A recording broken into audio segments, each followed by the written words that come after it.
Now, broadcasting from the underground command post, deep in the bowels of a hidden bunker, somewhere under the brick and steel of a nondescript building, we've once again made contact with our leader, Mark Levin.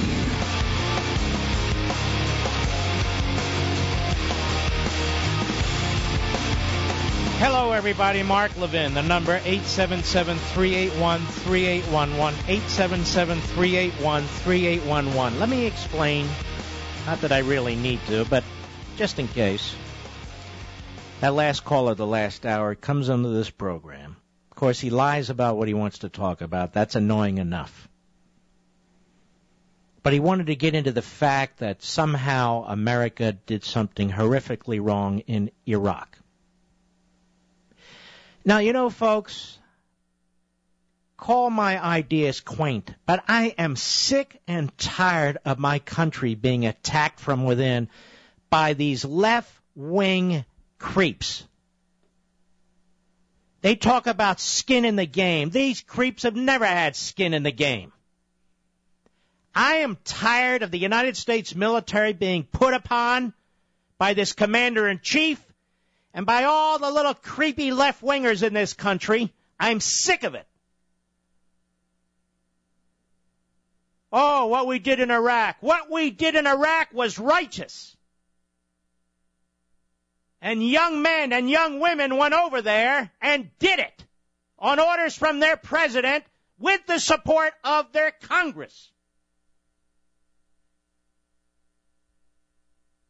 I am not going to tolerate, at least on this program, the attack on our military families, what we've done. We are a great people. We are a beneficent people. We are a tolerant people. These damn puke liberals, if they lived anywhere else on the face of the earth, they'd be in gulags, they'd be enslaved, they'd be tortured or worse. They don't know how good they have it in this country. From the president on down. Every day, the rest of us who work for a living, who mind our own business, who pay our bills, who ask nothing from anybody, every damn day we have to hear this demagogue, our president, and the vice demagogue, and all the other demagogues who live in the lap of luxury, who take one trip a month, who are spending $1 million on a weekend, our money. We have to hear them lecture us about how our country sucks, how they're going to fix it, how our success and hard work doesn't belong to us, how we don't do enough for them, for their favorite political constituencies, for the government.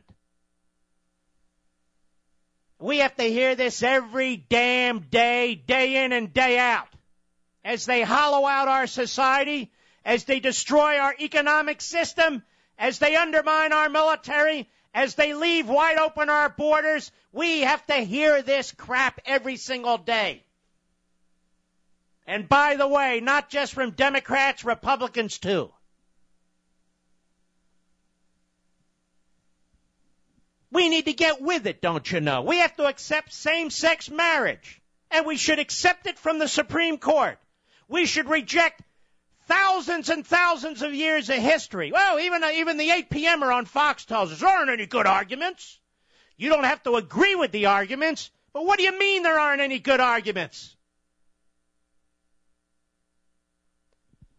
Is there nobody left in public office who will defend our way of life? That's the question. That's the question. Look at this Republican Party. This Republican Party, born as the anti-slavery party, born as the abolitionist party, prepared to take on the federal government, prepared to take on a third of the states, born in courage. Look at it today. Pathetic. Led by weasels. The Republican Party motto today is, what is the motto today? Let them eat mush. Let them eat mush. You shouldn't fear illegal aliens. You shouldn't fear the destruction of the culture. You shouldn't fear this. You shouldn't fear that. What are you, a conspiracy nut? What are you, paranoid?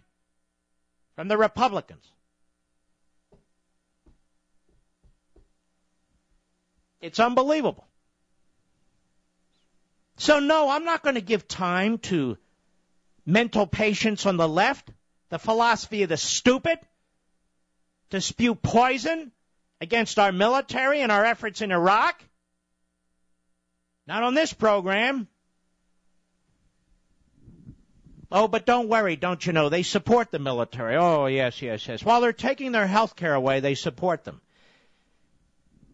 You take health care benefits away from men and women who volunteer to defend our country with their lives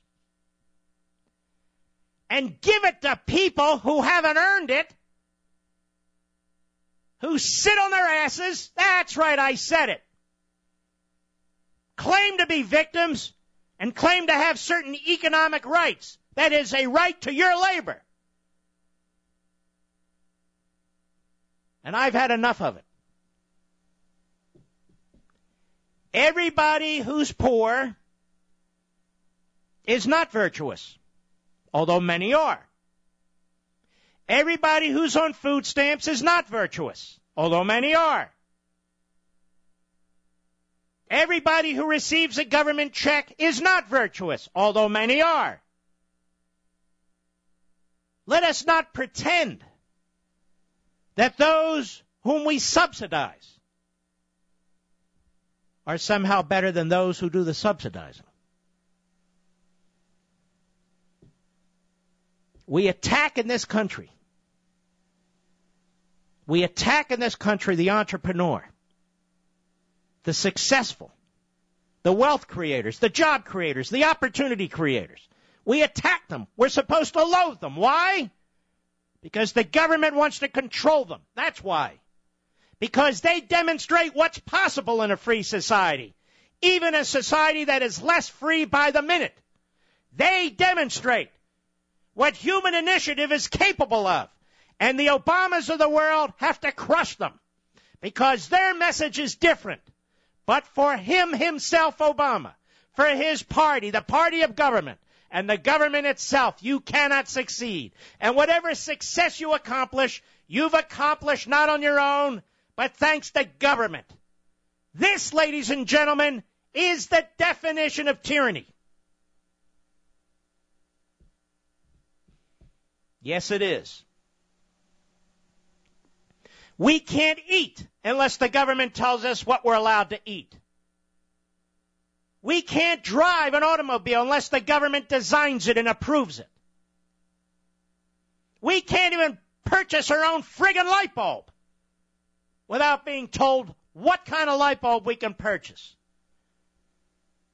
A great people who've done great things, treated like infants. The only time they respect us is when they demand our vote. Otherwise, they treat us like subjects. And I've had enough of it. Obama today going on and on about gun control.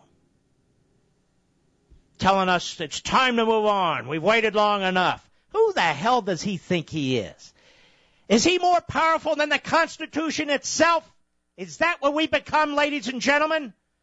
That Second Amendment is there to protect us from him.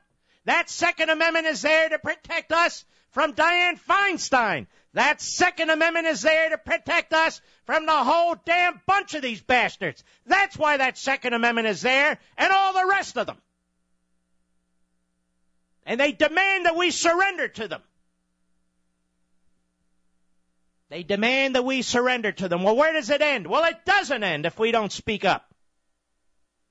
Now, does it? Many of you listening to this program, you don't have firearms. It's not about whether you have firearms. It's about whether you can acquire them if you want to. It's not about free speech per se. It's about whether you can speak when you want to. I've said it 1,000 times and I'll say it again. It's the Bill of Rights, not the Bill of Needs. And it is intended to protect us from them. From them. It's amazing. The left so hates this country. That's right, I said it. Fundamental transformation. Some jerk from the streets of Chicago organizing manages to get elected president of the United States, and all of a sudden, he knows how to run everything. All of a sudden, over 200 years of history, 200 years of progress, 200 years of greatness, somebody decides, you know what, this place sucks, and I'm going to fundamentally transform it. And he doesn't give a damn what the Constitution says. He does it by executive fiat. He does it by regulation. He does it by enforcing laws he likes, not enforcing laws he doesn't like. He declares that the Senate is in recess, and he makes appointments. What the hell do we have here, ladies and gentlemen? What is this? And half the damn country supports it. Half the damn country supports tyranny. But it wouldn't be the first country that did, would it? 50 years from now, 100 years from now, 1,000 years from now, thousands of years from now, people are going to look back on this time, this day, and they're going to say to themselves, what the hell were the American people thinking? What the hell were they thinking? America, not a conquering nation, a freedom-loving nation, tolerant nation. Look how they destroyed themselves. Look how they destroyed themselves. That's what they're going to say. I'll be right back. Mark Levin.